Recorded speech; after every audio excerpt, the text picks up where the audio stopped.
Hello, my name is Jerry Bartz. Welcome to the Spectrum Entertainment Complex for week 11 of the Monday Mastery Skills Challenge. To my right is Rob Sloma. How you doing tonight? I'm doing great. Yeah. So tonight is a little different. In the weeks past, we've always done a King Mastery Challenge where the winner of the previous week goes against the first place bowler this week. Well, this week we decided to change things up a little bit where the top 4 make a match play. Yeah. So tonight we have the number 1 seed of Bryan Eaton bowling the number 4 seed of Eric Harmsen, and the 2nd seed of Bryan Eaton bowling the 3rd seed of David Northouse. So it's going to be interesting to watch 2 matches, and then we'll have the finals. Absolutely. It's going to be a fun match tonight. And then we had a couple interviews with bowlers while they were bowling tonight, getting their feedback on how the shot played tonight. Yeah, be interesting to hear. So, yeah. Good luck on these guys.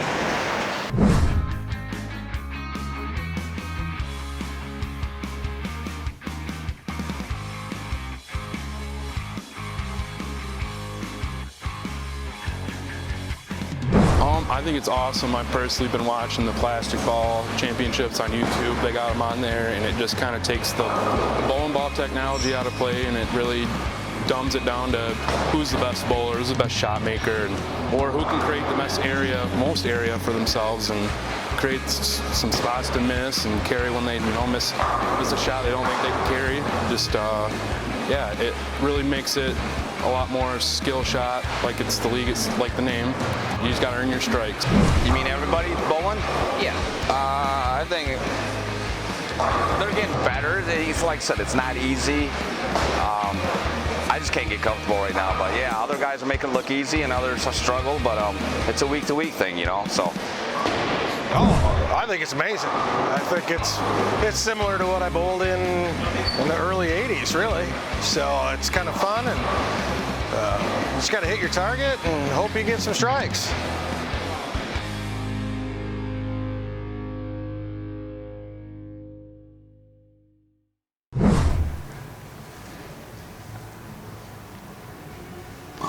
David makes the first shot on lane 9.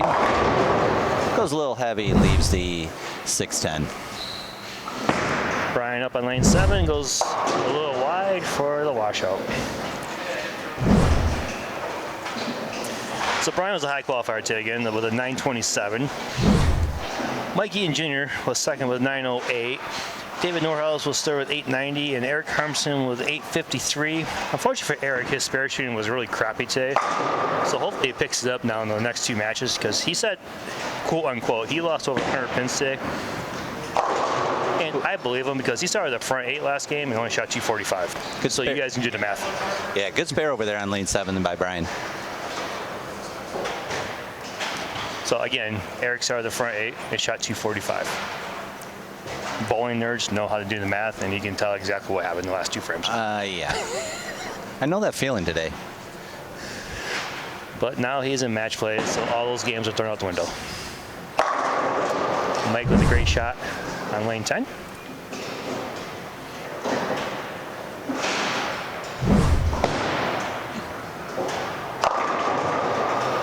Eric's ball didn't want to read the mid lane, it seemed like. It just kind of skidded for the 245.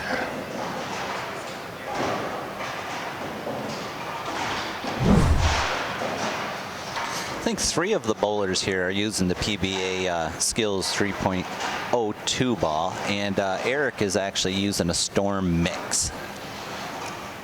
He always wants to be different, but everybody's trying to emulate Junior right now because he's been leading everything. Another great shot. Great shot.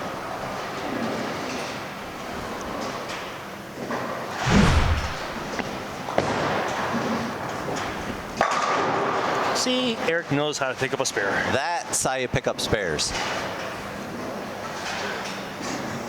heard that, Jerry. Oh, I know you hear me. David on lane 10. Oh, picked up a little friction on that outside corner there, leaving a 4-pin.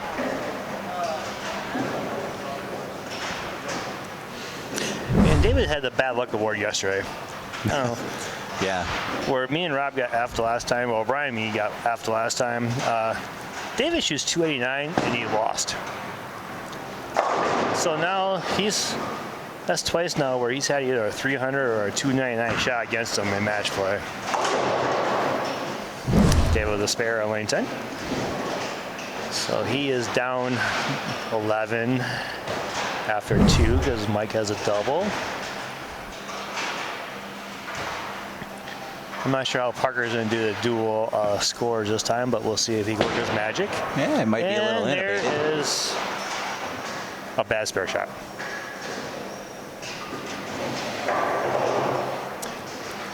Eric with 26 in the second.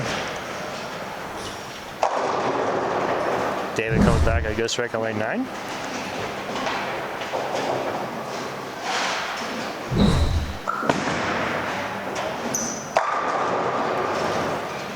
Brian with a good shot. He's been working on trying to slow his ball speed down today because you can easily push through this pattern, I believe, right, Rob? Yeah, it was very, very sensitive to basically anything you did. Whether it was, your hand position, whether you're up the back, or if you actually came around the side, you actually just had to clear your hand out of the ball. Anything grabby, speed, change, or whatever, it showed quite a bit today. Mike with a little light hit, but gets lucky and carries it. Brian with a spare. So what pattern were we bowling on today, Rob? It's a gecko, I believe. 39 feet in length. It felt a tad more flatter if compared to any of the other ones we were playing, at least in my opinion. But had to make a little bit better shots. I think we saw a lot of people from pair to pair. Even though the shapes didn't really change, it seemed like it was a double move in whether it's your hand speed or whatever to find the right adjustment. 10 pins were definitely showing up today. So Brian tried to play basketball that time. He was trying to stay slow, but double dribbled that one a little bit for a 3-pin. What I did see with a lot of guys too, they were actually changing service on the bowling balls today, and it made a big difference. I think either they're trying a spot, or they had a little bit better reaction based on that. Ooh, bad miss there by Brian over on lane 7. But if you maneuvered a little bit with that surface, it got the ball to read all in the right areas, and it couldn't be too far down lane. Yeah, I saw some decent games, but we also saw the games that could be like the super debilitating, where it just like you go from 210, all of a sudden the next thing your game is like a 130. Yeah, I did see a lot of that today. Eric is a little more in that time, and that's where he needs to be. Yeah, if he goes outside at 8 or so, it's his speed. It's going to be really hard for him to come back. Yes, exactly.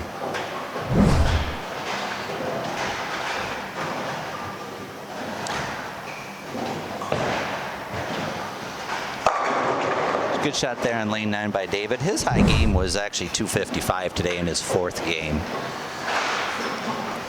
Eric on lane 7 there ended with a 245 to actually get him into the cut. Well, he gets a little wide there, and he doesn't come back. You can see the ball rolled, too early, and then just basically kind of labored at that back end where it just said, I'm already done. Yeah, like I said, if he goes outside 8, he's got to hope that he doesn't really leave anything that's too impossible. Knowing when you have a really bad shooting day, stuff like this, you might get a good break right here and just all of a sudden catch a lucky break off the wall. Yeah, with Eric's ball over there, he it always does roll more at mid lane, and anything that you project to the right, it just isn't going to recover. So Eric is a 52 in the 4th. Brian's at 47 in the 3rd. So Eric might be looking all mad and everything, but he's still not out of this match yet. Good spare there by Mike on lane 10. 98 in the fourth with a spare in the fifth. So it looked like Brian lowered his backswing to 10 that shot, and it worked out good for him. Yeah, that was. I saw that pretty much all day long from him today. He rolled the ball really good, and he was one of the ones that was doing a lot of the adjustments with the surface.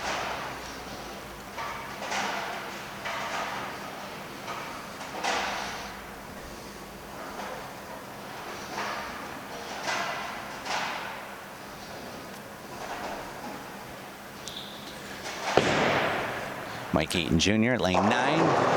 Oh, he doesn't carry the light 7.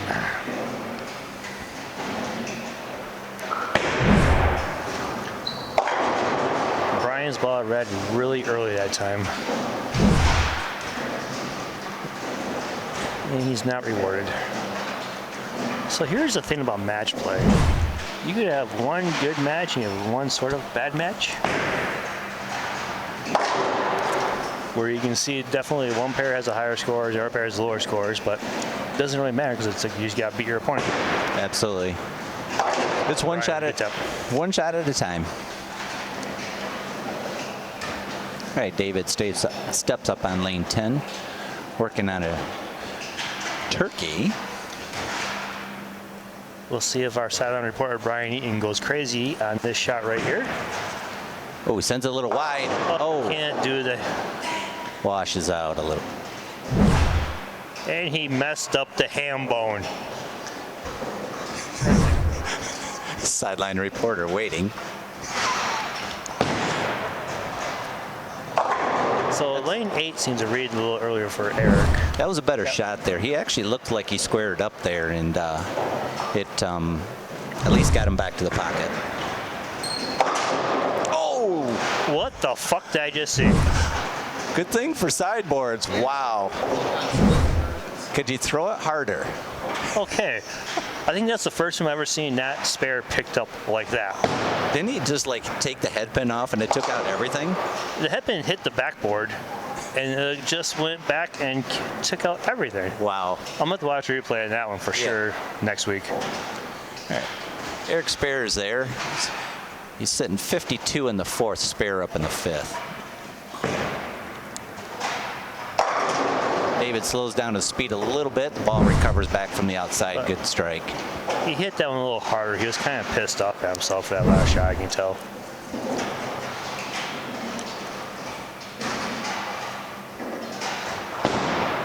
Eric went out again.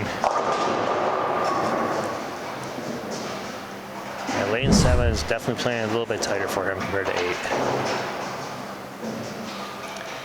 So we're at a 5-pin match on that pair, and we have a 18-pin match on the other pair.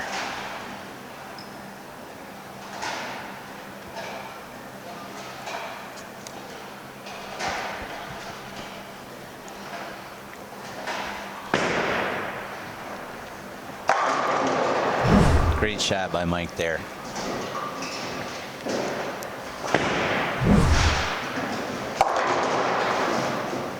Eric gets his spare. I tell Eric you got 3 spares on the side too. Yeah.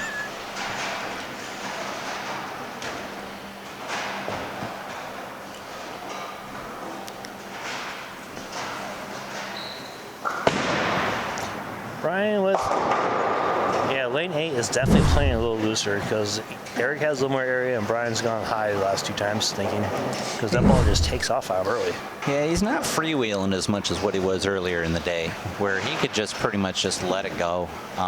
Speed was up a little bit higher than what he's throwing currently, and I don't want to say he had the world, but he had a real good look. Good shot by Mike there. Mike with a great double there. Yeah, he's finding his groove. So now Mike has a 137 and a 6 with a double. David has a 135 with a strike and a 7. So it's a 2-pin match if David strikes here. The other match we have it's 5 pins going into the 7th. I'll keep their scores offline at the moment.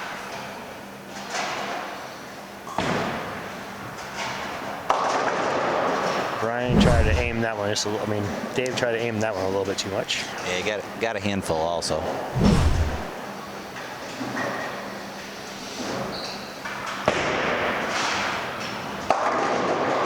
Oh, there's the owner's break right there. All right.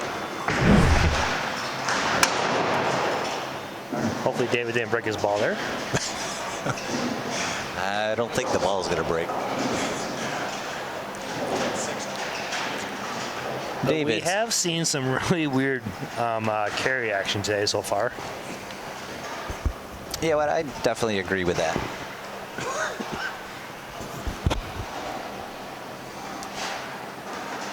Seemed like a common strike today was a light hit.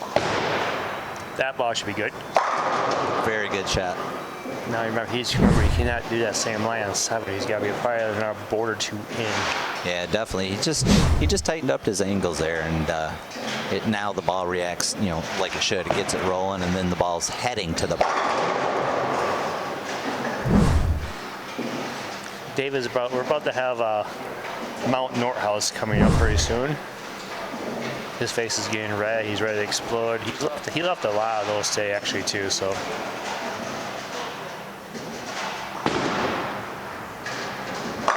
Eric slowed his ball speed down right there on 7. That was a perfect shot. No need to shoot a spare when you put all 10 in the pit.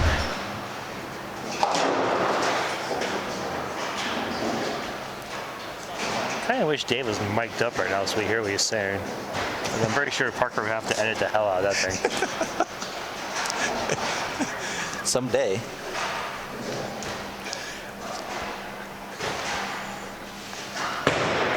Bryan throws it wide and doesn't come back.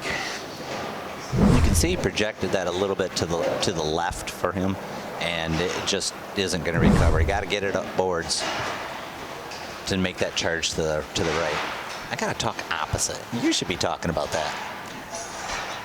It's hard for a right-hander to talk left-handed. Yeah, well, right now my goal is just to make people feel dumb or smart. Another good shot. Another great shot. I'm still working on this commentary thing. It's like, should I be more serious or should I try to keep it more light-mooded but not irritate the bowlers too much as they watch this? Just be you.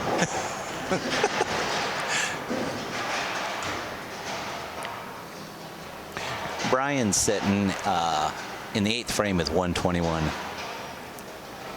Eric has a 90 in the 6 with a double. Our other match, Mike has a possible 257. David is working on a possible 211. Bryan can get a 181. Eric can shoot a 210. Where's Butch Soper when you need him? You need a statistician, right? I do numbers for a living, but I still got to do the math in my head because we don't have our helpers. Absolutely. Bryan with a great shot there in the foundation frame. All right. And Mike went a little light, left the 2-8, but the 2-pin is a little offset here. That's going to make it a little difficult, especially for a right-hander, because if you're hooking into it, it could actually deflect more to the right, not taking that 8 out.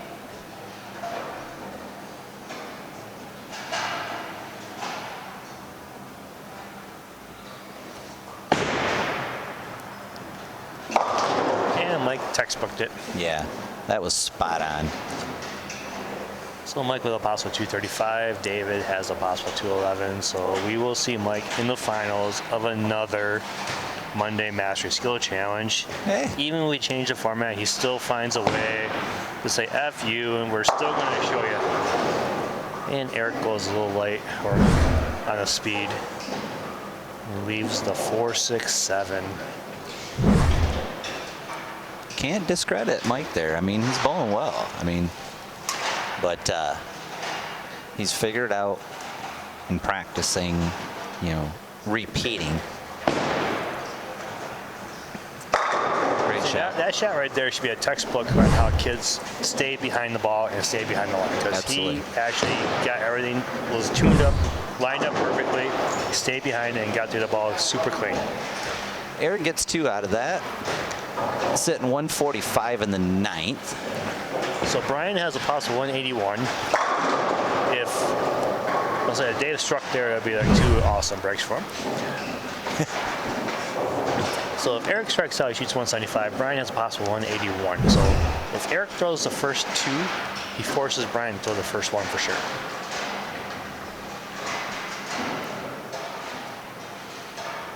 It's a possibility we got a tie here. We said it last week too, I know. but the 10 pin said screw you. I know that feeling. And then we weren't hoping you'd throw a 6 count, but that was the possibility if you would struck the 11. It really is. I mean, on these patterns that we're bowling, you know, any miss hit, it's very possible to go past the head pin and leave some form of a 7 or 6 count. And I misquoted myself. No matter what Eric did, Bryan needs to throw the first one to beat him. Now that that's spare. Spare Daney. And David with a little bit of reaction on that last ball of the game for 200.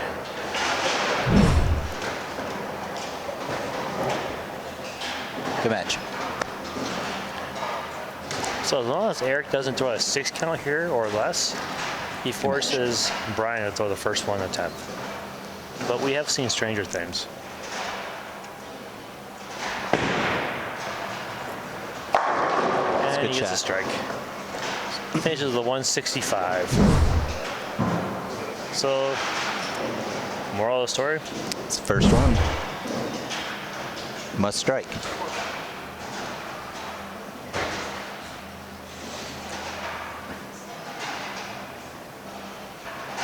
This is for the All Eaton final. And it Flushes it.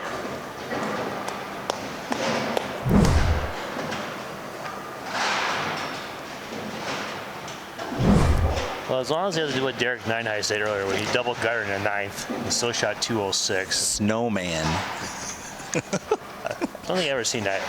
Either have I. Not for a while, I should say. He still shot 207 with a double gutter in the 9th. And nope, he's good.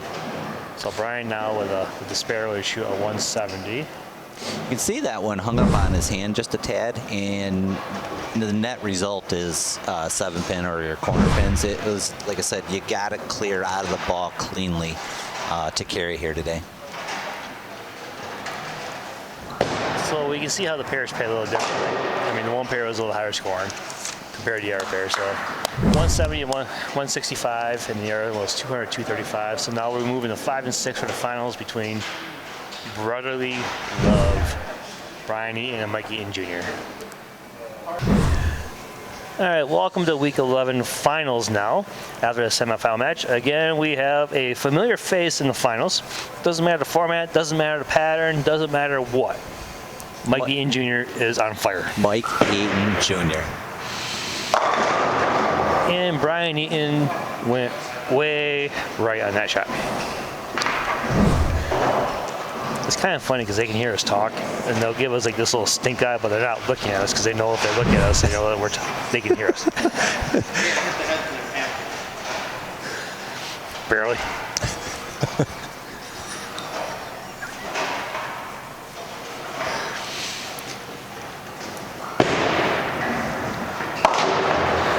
After that horrendous first shot, he does get the spare though, so Good pickup. no harm yet. Now his older brother up is on lane 6.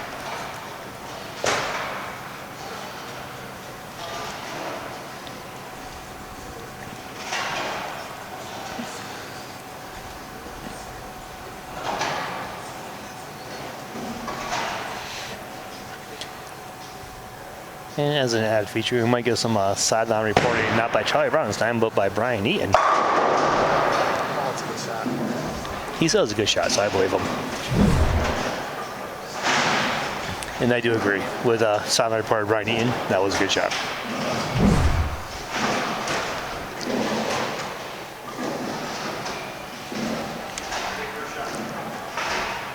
This is a very good shot. We're packing the stadium. Yeah, come on in.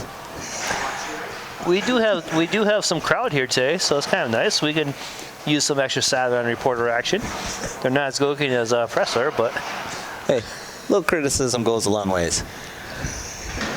I am open criticism for everybody. So if you make the finals, I will point out your good shots, but I'll also talk about your bad shots. That was about all day long. That was way in, and he held. Gets a break. Little brother Bryan puts his head down going, are you kidding me?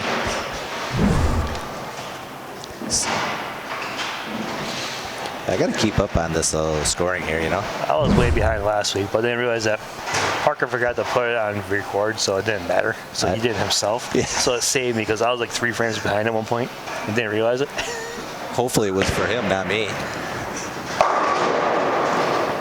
Bryan a little tight again, but at least he tripped out the 8-pin at the last second with a 6-pin leave. I almost called that the 4-9. That's a righty for you right there. Exactly. True form right-hander.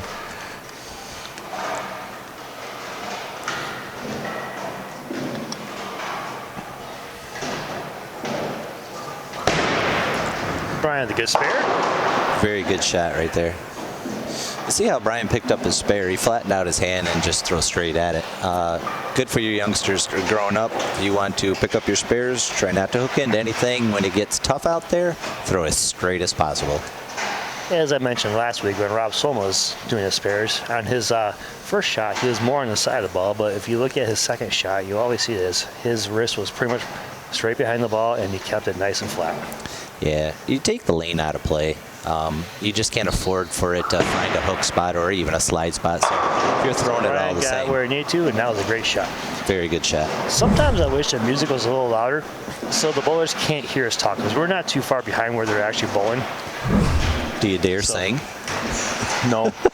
I do not have a face for TV, and I do not have a voice for radio, it sounds like.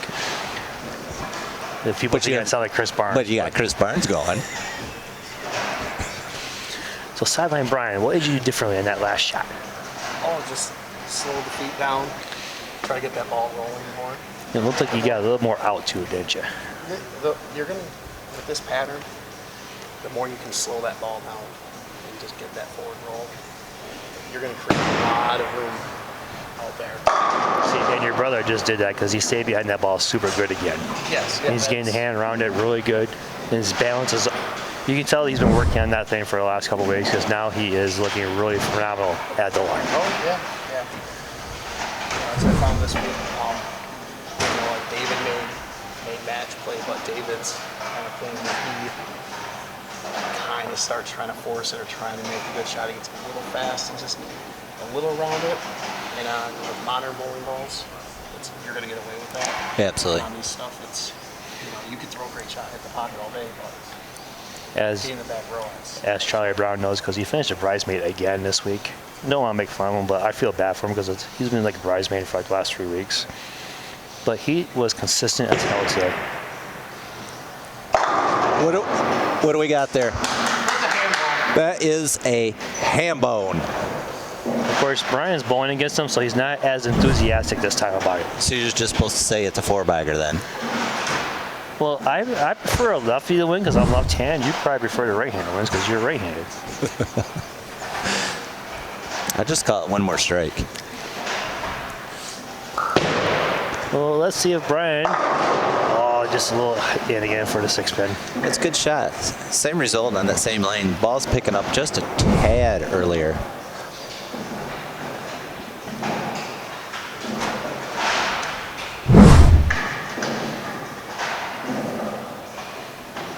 I would think that Mike has to be a little tired because he did practice a lot today too. He did make a post that he bowled 18 games today, which seems like a lot.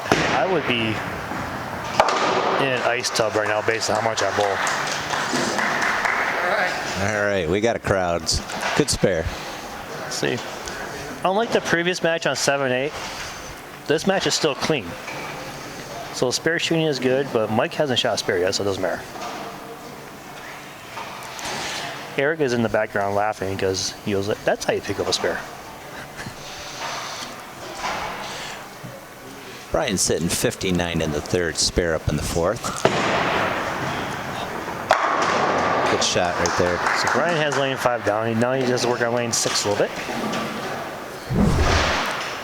Gotta wait.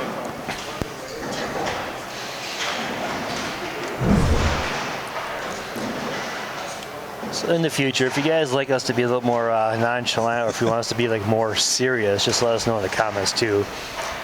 Like I said, this is my 4th time doing this. This is Rob's probably about his 4th time doing it. So we're still working on what type of like medium we want to do. Like, do you want to do like non-kid friendly or kid friendly? But at the same time, we do probably want to do more kid friendly. So it makes Parker's job a little easier. But well, hey, and like if we want to become more professional in the long run, where this becomes a little bigger.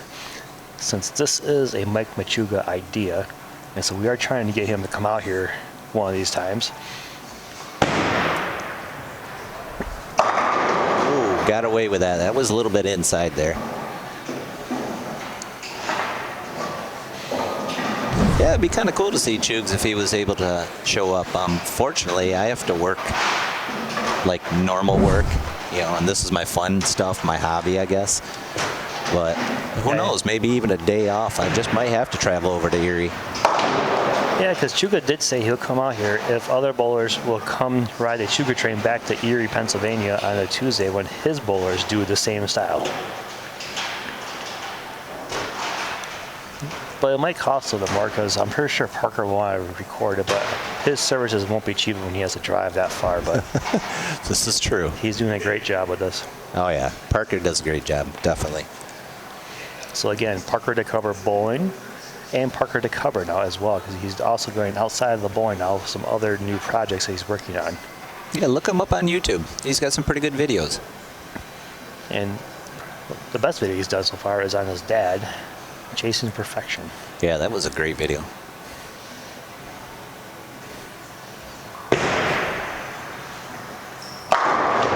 Great shot by Mike, but I think that ball read just a tad early, and it just didn't have the same drive as the previous shots. Yeah, it was a little bit further down lane when it made its motion to the left. Mike's sitting 128 in the 5th. That's some of the good things about me is like I suck at bowling sometimes on this harder stuff, but I can also see, like, I don't want to say I'm not as good as Specto at picking up stuff, but I can tell when something's just a little bit off and it looks like it's gonna not be a good shot. But that time, that last shot did seem just a tad a little bit farther down he wanted it. But so now Mike has 128 in the 5th working on a spare. Bryan is at 79 in the 4th working on a strike. Can he get, oh, that's way in. And as Bryan Eaton says, that should be a 9 spare. Is that 9 spare? Oh, the producer called him out. 6 out. All right, that's a double there for Bryan Bryan. Eaton always says Brooklyn's on this stuff should be a 9 spare, but I guess he'll take the strike this time.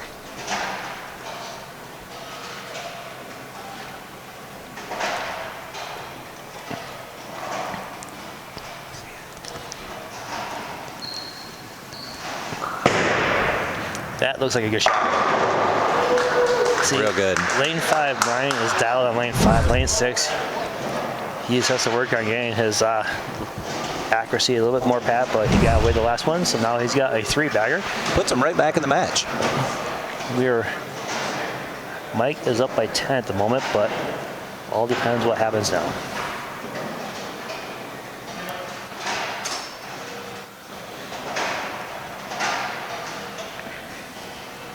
Yeah, bowling on this skills challenge patterns, no matter what, if you want to work on your game, this is where it's at. You have to repeat everything. It doesn't matter what you do. You can try a lot of different stuff, whether it's balls, again, how you throw it, hand position, speed, so on and so forth. But once when you find something that kind of works, then it's just repeating after that. I've known for myself, at least lately, it's really helping out in my game elsewhere. And I'm being able to read the lanes better too. Oh, Mike got a little slow there. That's what you just said. Repeat your shots. That shot wasn't a repeat, and you saw what Normal house shots, that would have probably maybe held because you have a little more hold right there because your house shot is meant to put the ball in the pocket.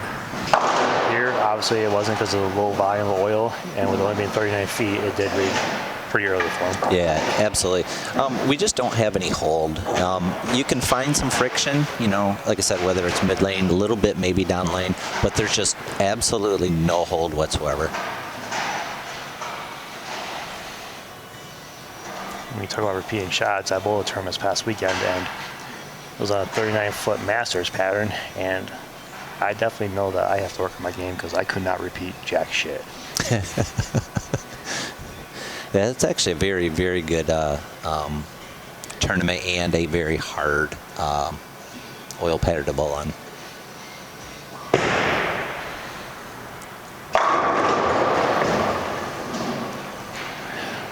Another decent shot by Mike, but didn't get rewarded. Whoops.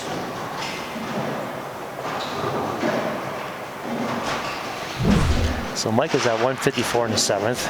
Bryan is at a possible 169 in the 7th if he gets the ham bone here. But if he doesn't have Brooklyn with the ham bone, I'm going to call him out on that one pretty hard.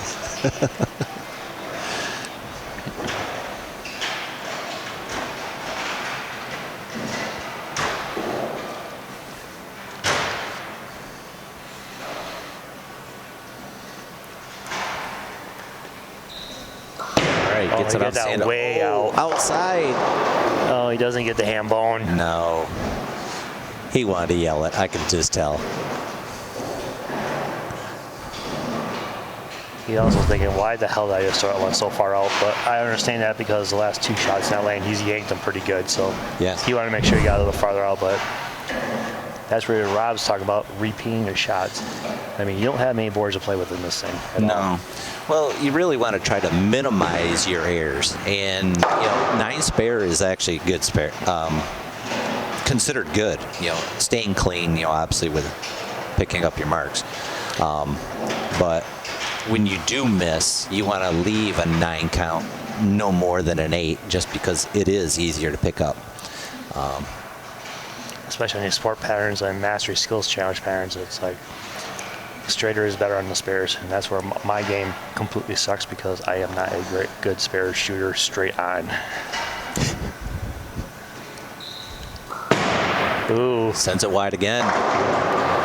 7 count. So he did have a 4-pin advantage. Now a 7 count makes it a 1-pin advantage if Mike gets a strike here, or if he goes 9, it'll be a 2-pin advantage. But hey, I can say it again. We possibly could end with a tie here. This time it is very possible now since it's a 1-pin match. Have we decided what to do if we do have a tie? These 2 guys will probably just flip a coin. Make them bowl a whole game. Yeah, we can do that too. Like in the PGA, if we tie, playing our 18 holes, won PGA Championship. Ooh. Bryan had the same thought as me, where I thought he was going to chop that, but the friction took it at the last second to get just enough angle to take out the 6-pin. Because usually with that type of a hit right there, you take the 1-3 off the 6. Yeah. It appears like he's kind of actually grabbing the ball a little bit. You can hear him actually projecting it, which is called loft. Or, like I said, or he's hanging up in it just, he's bowled how many games today, too? Well, Mike's bowled 18 beforehand. Bryan, I have no idea. Yeah, he might have bowled. But that was Bryan's first non-9 count or strike this game, so that's why he was able to give the 1-pin advantage still, because he's not giving away pins on the spares.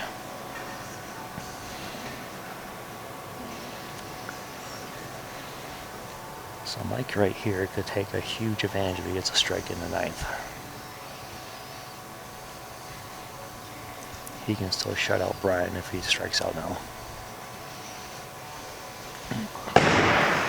Ooh, gets a little wide. Oh, that was a nice shot there. Slow it down just a tad. Man, did he get a handful on that one there. He knew he wanted to get maybe a little bit more on that ball. He did project it a hair more to the right also. But being he's left a couple flat 10s, I think that was kind of in his thoughts a little bit there. So Bryan with a possible 225.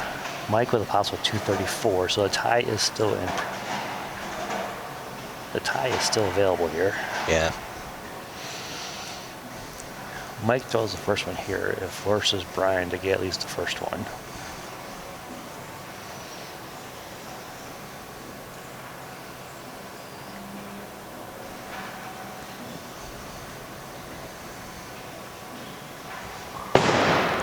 A little in, does it hold? It does. As Bryan goes, are you kidding me? This competition saw what he did there. It's demoralizing.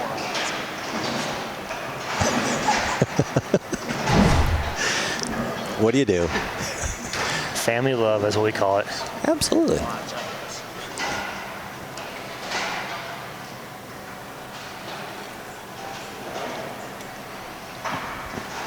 All right, if Mike gets this one here, he's going to pretty much lock up the match with good count after that. Or actually just stay behind the foul line. Yeah, unless he does a Strike Derek it. Nine Eyes, which I don't think he'll do. No. We still love you, Derek, but double guarding is kind of funny.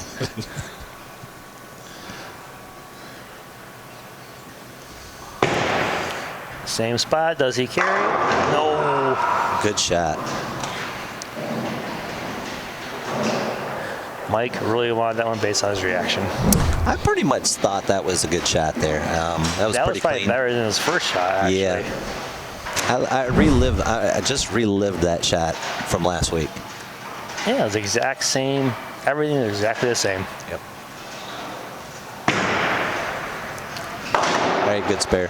So Mike with a 223.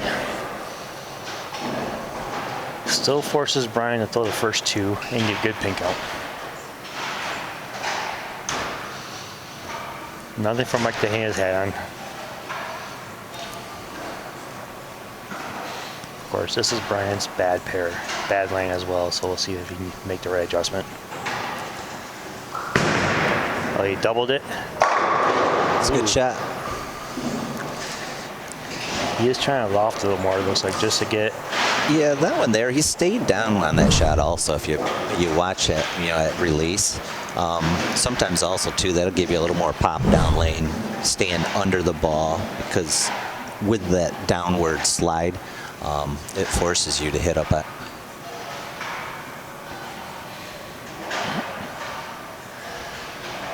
So we're in the exact same situation as Rob was in last week, where he needs this strike. Looks good. And it went early again. Oh, he almost had the back door. It's a pretty good shot.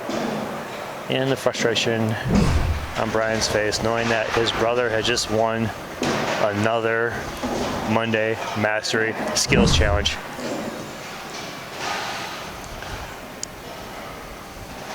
I don't know who's more disappointed, Mike or Bryan right now. I think Mike was more upset that he couldn't shut the match out on his own. Still very good match. He had the chance to beat him in hand. I'd want that position myself, to have the chance to possibly beat him. So again, final score 223 to 215. Well, folks, same thing again. Guess who? Mike Jr. Tough to Different beat. format, different pattern, same result. Doesn't matter. But hey, hats off to him, man. Yeah, he did a great job again today. Bryan stayed clean for a 215. Mike had the one open, but still got a 223. Yeah, it's just a grind, basically, just, strike, spare, pick up whatever you can, stay as clean as you can, so. So for week 11 of the Monday Mastery Skills Challenge, this is Jeremy Bartz. And Rob Sloma. Thanks again for watching, and we will see you guys next week, where hopefully it's not Groundhog Day again. All right, welcome back to Monday's Masterly Skills Challenge. I'm here again, Mike Eaton Jr. Got the job done. Hey, let's start off with tonight. We had a little bit of change tonight here with our format. We had 4 guys actually qualify and then go head-to-head matches. What did you think about that? I liked it. Just trying to listen to some feedback from everybody. So we expanded the number of people that make it to the finals match, if you will. same number of people cash, but some guys wanted to open up the finals a little bit so a couple extra folks could make it in, and so we tried that tonight, and I thought it was fun. I thought it added a extra dynamic to the night, having that extra match there. So it was fun. Yeah, I agree. Fun commentating too, but you had kind of your own war, but at the same time, maybe you kind of had to think about who might you have to bowl again. Right. Rather than just, kind of a one and done. But I like the mix-up. That was pretty cool. Yeah. But now to the finals here. You bowled your brother. How cool is bowling against your brother? I am super happy that Bryan bowled good. He has been working on his release and his hand these last few months, and he's been working on it, and the ball's starting to come off his hand a lot better now. So I'm just happy that he bowled well. I'm surprised he hit was able to get up and make the shots he needed to make in the 10th. He left that 6-pin there in the second ball in the 10th, but to be working on that much stuff and then to still come up and still show up the final match, he's a good bowler, and I'm just happy he did well. Yeah, I would agree. I bowled with him all day long, and I do have to say he threw the ball well. He did a little ball management while he was bowling. I did take note of that. A lot of guys were actually kind of, touching their cover stock a little bit. World 10-pin rules, you can alter surfaces between games. Yep. I thought that was pretty important. Yeah. And then just, based on, what we were bowling on, I saw a lot of guys moving right. Did you move right today? I had 2 on 10. Okay. Actually, 9 and 10 I moved. I moved 2 right on, well, what I guess was 2, because there's no boards, but. True. So halfway in between the dots, I moved on 9, and I moved like 4 boards right on 10. So during qualifying, now in match play, I knew on 9 and 10, again, I did not want to muck around with that against David. He's a good bowler. So like I said, I just tricked it with my hand at the bottom on 10 and got it to come off the spot. So Sure. But I'd say overall, your match here in the finals was, you still did what you needed to do. You kept yourself clean, minimize your mistakes, I guess, and that actually rewarded you. So yeah, it was fun. I worked on I'm working on some stuff too. Bowled a lot of games today, so it was nice to still be able to come out here and do well after bowling 20-something games. So yeah, amazing. So great match again. What is it, 4 or 5 in a row now? I think so. Let's keep it rolling, right? All right. Thanks, Rob. All right. Appreciate it. Good match. Thank you. All right. That wraps up today's Monday's Masterly Skills Challenge, week 11. Hope to see you next week. And thank you for Jeremy Bartz with commentating with me today. Parker behind the camera there. We'll see you next week.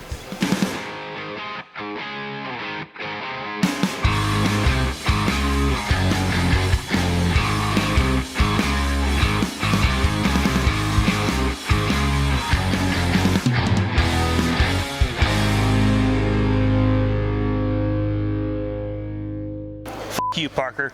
Hello, my name is Jerry Bartz. You want my name now?